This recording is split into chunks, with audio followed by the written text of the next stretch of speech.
Halo semuanya, selamat datang di segmen analisa. Kita update kembali terkait dengan drama dari ijazah Joko Widodo yang masih belum selesai, teman-teman. Tahapan sekarang ini adalah tahapan dari Polda Metro Jaya untuk menindaklanjuti laporan dari Joko Widodo terkait dengan nama-nama yang dilaporkan di situ. Ini baru aja ada wawancara dari Rismon Sianipar yang sekaligus mengkonfirmasi bahwa statement dari Polda Metro Jaya kan bilang bahwa hari Senin nanti akan ada inisial RS yang diperiksa. Dan ternyata inisial tersebut adalah Rismon Sianipar, bukan Roy Suryo. Oke, itu adalah bagian yang pertama. Di beberapa hari terakhir ini, salah satu isu yang dikritisi oleh timnya Roy Suryo dan juga Rismon Sianipar adalah terkait dengan metode dari pihak kepolisian bagaimana bisa mengidentifikasi bahwa ijazah Jokowi adalah identik yang juga adalah autentik atau asli. Beberapa hal yang dikritisi terkait dengan lembar pengesahan skripsinya Jokowi. Rismon Sianipar mengatakan bahwa font Digital Times New Roman itu belum ada di Indonesia pada saat itu. Penjelasan dari Dir Pitidum sangat mengecewakan. Kok cuma dengan kata-kata diraba dan juga dirasakan, itu bukanlah ilmiah. Katanya merabanya itu di ketikannya ada sedikit cekungan, kemudian dibandingkan dengan keterangan pemilik percetakan perdana yang mengklaim adalah yang mencetaknya. Oke, coba kita dengarkan dulu statement dari Rismon Sianipar yang meragukan hasil laboratorium forensik dari Mabes Polri. Terkait tadi kalau ijazah ya, kalau terkait dengan apa namanya lembar pengesahan skripsi yang kami duga itu tidak berkesesuaian secara teknologi karena menggunakan font digital Times New Roman yang penggunaan awalnya saja secara apa namanya rilis pertama itu tahun 92 dan itu di Amerika. Dan mengingat dari kerapatan bagian yang pertama dikatakan Times New Roman itu dirilis di Amerika tahun 1992. Mungkin Bang Rismon ini agak sedikit salah ngomong kali ya. Karena kalau aku cek dari jejak digital di sini, ini dibuat oleh Stanley Morrison pada tahun 1931 dan kemudian 1932 Times New Roman itu diluncurkan pertama kali oleh Monotype Corporation untuk sebuah koran. Ini aku bacakan salah satu artikelnya biar kalian lebih clear di sini. Artikelnya memang clear ditunjukkan bahwa sejak pertengahan abad ke-20 tahun 1960-an, Times New Roman itu mulai dipakai di percetakan Indonesia. Tujuannya menggunakan jenis tulisan ini adalah agar bisa dibaca dengan jelas dan juga clear untuk koran. Nah, biasanya ini digunakan untuk skripsi, laporan, makalah, untuk tampilan yang terlihat formal dan juga mudah dibaca. Aku paham, mungkin karena di siaran nasional ya, di Kompas TV, mungkin salah ngomong adalah hal yang wajar. Mungkin maksudnya bukan 1992, tapi adalah 1932. Itu diluncurkan pertama kali oleh Monotype Corporation. Nah, di bagian berikutnya juga bahwa analisa dari Rismon Sianipar, kalau menurut dirinya bahwa ini yang dipakai dugaannya adalah Windows XP. Ini Windows XP memang dirilisnya pada 25 Oktober 2001 dan Joko Widodo kan lulusnya tahun 1985. Kalau ini terbukti benar, ya bisa dapat dipastikan bahwa kalau skripsinya seperti itu ya ijazahnya juga palsu. Tetapi apakah ini sebagai scientific atau ilmuwan cukup kuat? Coba kita lanjutkan kembali. Karena ada beberapa hal yang mohon maaf nih sudah mulai terpatahkan satu persatu kalau kita ngomongnya adalah secara data ya atau scientific. DPI atau DPI per inchinya itu sudah sangat tinggi. Saya duga itu diproduksi dengan menggunakan Microsoft Word yang ada di Windows XP dengan kerapatan DPI semacam itu yang dirilis tahun 2004 sampai atau 2005 begitu loh. Nah, kalau yang Windows XP itu mulai dirilisnya itu pertama kali dipakai 25 Oktober 2001. Ya mungkin sampai di Indonesia beberapa tahun kemudian masih make sense ya apa yang dikatakan oleh Rismon ini. Dari Dirtipidum itu cukup mengecewakan, di mana mereka mengatakan mereka mengujinya dengan cara lebar pengesahan itu diraba, terus dirasakan ada cekungan. Ini kan bukan perasaan, jadi tidak ada scientific kalau itu cuma diraba. Kalau cuma diraba, dirasakan, ada cekungan atau tidak, katanya itu bukanlah scientific. Sebenarnya aku tidak setuju 100% apa yang disampaikan oleh Rismond ini, karena kalau kita lihat dari hal yang disampaikan bahwa terkait dengan carbon dating analysis, itu yang lanjutan berikutnya bilang bahwa nggak cukup cuma sampai segitu, tapi harus ada carbon dating analysis untuk mengecek sebenarnya seperti apa, kapan dirilisnya dan sebagainya. Oke, untuk yang kayak forensik teman-teman, kayak yang untuk mungkin forensik yang untuk tubuh manusia ya, itu pun juga masih sama loh. Yang namanya forensik itu bukan berarti kita masukkan sebuah alat, mesin akan muncul hasilnya seperti apa, enggak. Pasti bakal ada yang namanya adalah kayak pandangan mata dulu. Karena kan bukan bim salah bim forensik itu. Ada pandangan mata dulu, dicek, setelah itu menggunakan alat-alat tertentu, ini masuk akal atau tidak. Tapi it's okay lah, menurut aku ini adalah hal yang wajar untuk diuji lebih lanjut. Hal yang disampaikan dari Rismond adalah untuk radiocarbon datingnya itu seperti apa sih untuk analisanya. Ini adalah salah satu analisa yang aku baca teman-teman yang maksudnya seperti apa.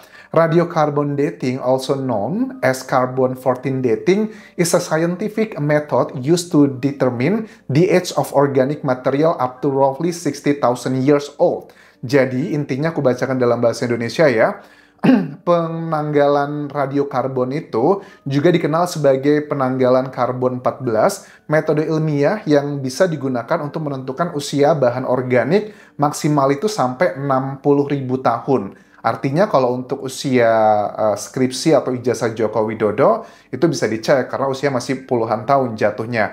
Metode ini bekerja dengan mengukur jumlah isotop karbon radioaktif karbon 14 yang tersisa dalam sampel yang meluruh pada tingkat yang diketahui. Metode ini banyak digunakan dalam arkeologi, paleontologi, dan geologi untuk memperkirakan usia fosil, artefak, dan juga bahan lainnya.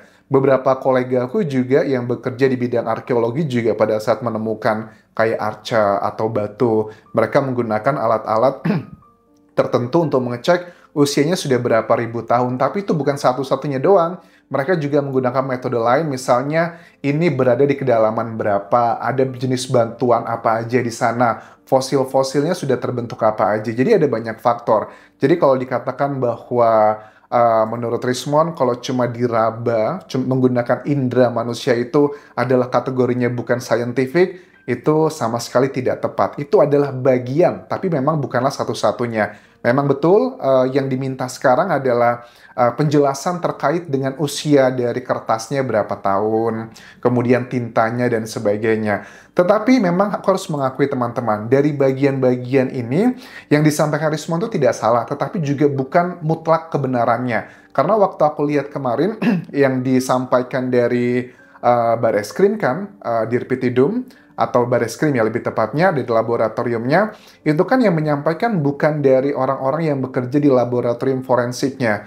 Ada banyak bahasa-bahasa yang sifatnya istilah-istilah yang nggak akan ngebuat masyarakat umum itu paham. Mereka hanya menyampaikan pada umumnya gitu loh, hasil-hasilnya, plus juga dengan metode secara bahasa awamnya. Kalaupun seandainya ini akan disampaikan ke publik dengan bahasa detailnya, dengan menggunakan penjelasan secara ilmiah, ya memang itu seharusnya adalah di bagian kayak pengadilan ya. Kalau untuk yang press conference, menurut aku itu lebih kepilihan sih. Tapi kita lihat nanti ya, karena kasus ini pun juga tidak berakhir begitu saja, karena untuk orang-orang yang dilaporkan oleh Joko Widodo kan juga mulai diperiksa nanti. Terus juga mengenai uji keaslian itu bukan keidentikan, ya memang betul, karena yang disampaikan adalah kayak perbandingan gitu, perbandingan antara ijazah Joko Widodo dengan kolega yang lainnya. Kolega itu artinya adalah bukan teman ya teman-teman, karena kan misalnya gini, aku punya kolega, aku punya teman. Kalau teman tuh artinya ya aku kenal, mungkin sering main. Tapi kalau kolega tuh mungkin karena satu angkatan kuliah aja, cuma kenal aja gitu. Jadi istilah kolega, aku harap kalian juga tahu bukan berarti adalah timnya begitu. Koleganya Jokowi, baik itu senior atau junior atau satu angkatan, kan dilakukan pengecekan. Alibi dari Roy Suryo CS kan bilang bahwa itu bukan berarti hasilnya adalah asli atau otentik. Kalau yang dibandingkan itu juga adalah palsu, ya jelas sama-sama bisa identik. Ini juga harus dicek begitu. Bareskrim juga harus diuji, kata Roy Suryo, oleh Kompolnas atau lembaga yang lainnya. Tetapi waktu aku lihat perdebatannya Roy Suryo ya dengan kuasa hukumnya Jokowi bilang begini, bahwa kalau seandainya kita punya misalnya nih uang palsu gitu. Uang palsu itu kan pada akhirnya setelah terjadi pengecekan manual, pada akhirnya pada saat kita serahkan kepada penerbitnya, which is adalah Bank Bank Indonesia kan yang akan menentukan ini uang palsu atau bukan begitu. Dan ini juga sama logikanya dipakai untuk ijazahnya Joko Widodo. UGM adalah pencetaknya, penerbitnya, dan mereka sudah mengatakan dengan tegas bahwa betul Joko Widodo adalah alumni dari UGM. Tetapi Anjas, ada salah satu data juga yang mencurigakan, katanya nih, aku baca komentar kalian. Joko Widodo itu lulus katanya IPK-nya nggak sampai 2, kok nggak nyampe 2 bisa lulus, itu kan aneh. Nah, bagi aku pribadi, aku nggak tahu nih apakah benar atau enggak, karena sampai sekarang di sosial media tidak ada transkrip nilainya Jokowi. Kata kalian, sebagian orang bilang, Jokowi pernah ngomong itu kok IPK-nya di bawah 2 katanya. Ya, aku nggak tahu nih, apakah ini adalah sebuah kayak budaya yang orang Jawa kan kadang itu suka merendahkan diri gitu loh.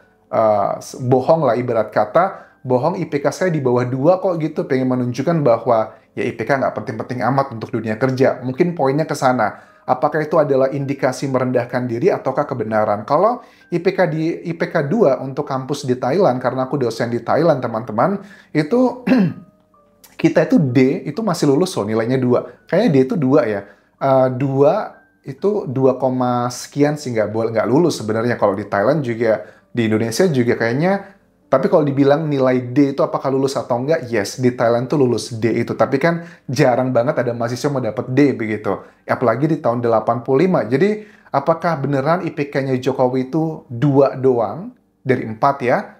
Kalau memang betul, nah ini menjadi salah satu petunjuk yang kuat lagi yang akan mendukung timnya Roy Suryo CS. Tapi kalau ternyata Jokowi statement ngomong IPK-nya 2 itu cuma untuk merendahkan dirinya aja, untuk menyampaikan pesan bahwa kuliah itu penting, yang penting kuliah itu nggak penting-penting amat untuk nilai gedenya, itu berbeda cerita. Aku harap kalian tahu apa yang aku maksudkan di sini.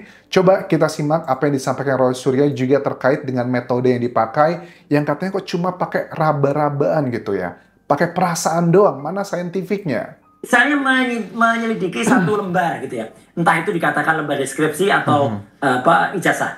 Kemudian katanya diraba. Kemudian diraba, tintanya itu katanya dari mesin cetak tekan, gitu ya, hand press gitu. Terus kemudian dirasakan. Jadi ini hasilnya bukan hasil laboratorium, tapi hasil perasaan, Mbak. Jadi hanya dirasakan saya gitu. Udah punya alat-alat canggih. Harusnya pakai itu. Nah, jadi kalau dengan seperti aku bilang tadi, indera peraba manusia, apakah itu bagian dari sains? Yes, betul bagian, tapi memang bukan satu-satunya. Tetapi ya memang nggak salah juga Roy Suryo pengen ngelihat hasil dari carbon dating analysis tadi itu seperti apa. Ya, apakah memang belum dilakukan atau sudah dilakukan tetapi tidak dijabarkan secara proper pada saat press conference kemarin, ya kita lihat nanti ya perkembangannya seperti apa. Kemudian aku lihat terakhir adalah terkait dengan wawancaranya Joko Widodo, teman-teman. Aku juga bingung kenapa sih kok namanya Jokowi itu dipanggilnya Mulyono gitu. Ternyata Jokowi mengakui bahwa nama kecilnya dulu memang Mulyono. Tapi karena sering sakit-sakitan, diganti sama orang tuanya menjadi Joko Widodo. Itu kejadiannya sebelum SD. Ini adalah hal yang lumrah ya di masyarakat zaman dulu. Teman-teman juga mungkin di daerahnya atau kalian sendiri memang mengalami hal seperti itu. Dan kalau nama Purwoko itu siapa? Dia juga bilang nggak tahu katanya Pak Jokowi seperti itu. So, ini kasusnya sepertinya kedua belah pihak tetap fokus pada tujuannya masing-masing. Dan apakah ini bakal berurusan ke unsur pidana atau enggak, kita lihat nanti di hari Senin bagaimana perkembangannya. Dan Rismond Sianipar juga mengatakan, ini yang aku agak sedikit sedih ya sebenarnya, karena Rismond mengaku dirinya itu mendapatkan kayak sabotase atau ancaman. Dia bilang bahwa 2 kali mobil saya itu dipecah kacanya dan bannya juga disobek. Aku nggak tahu apakah ini adalah berhubungan dengan kasus ini atau karena urusan yang lain. Ya, aku harap sih kalau perdebatan seperti ini tidak usah sampai yang seperti itu teman-teman ya. Toh juga ini adalah ya berhubungan dengan sains juga, kalau memang salah ya bisa dipatahkan dengan data-data yang sifatnya adalah ilmiah juga. Tetapi memang harus aku akui satu persatu sepertinya tuduhan-tuduhan untuk Joko Widodo itu mulai terpatahkan, teman-teman. Terkait dengan Times New Roman, terus juga dengan jenis ketikannya, terus juga dengan kertasnya. Ini sudah mulai terpatahkan satu persatu, hanya masalah waktu aja. Aku yakin dari pihak kepolisian akan menyampaikan lebih detail tentang apa yang diharapkan, metode, dan sebagainya, karena itu akan jauh lebih membutuhkan pendalaman dan juga bahasa-bahasa yang ilmiah. Terima kasih sudah menonton. Sampai jumpa lagi di video berikutnya. Tinggalkan like dan juga komen, subscribe channel YouTube ini, follow Instagram, Facebook pageku, dan juga akun TikTok Dian Jasa Asmara. Sampai jumpa.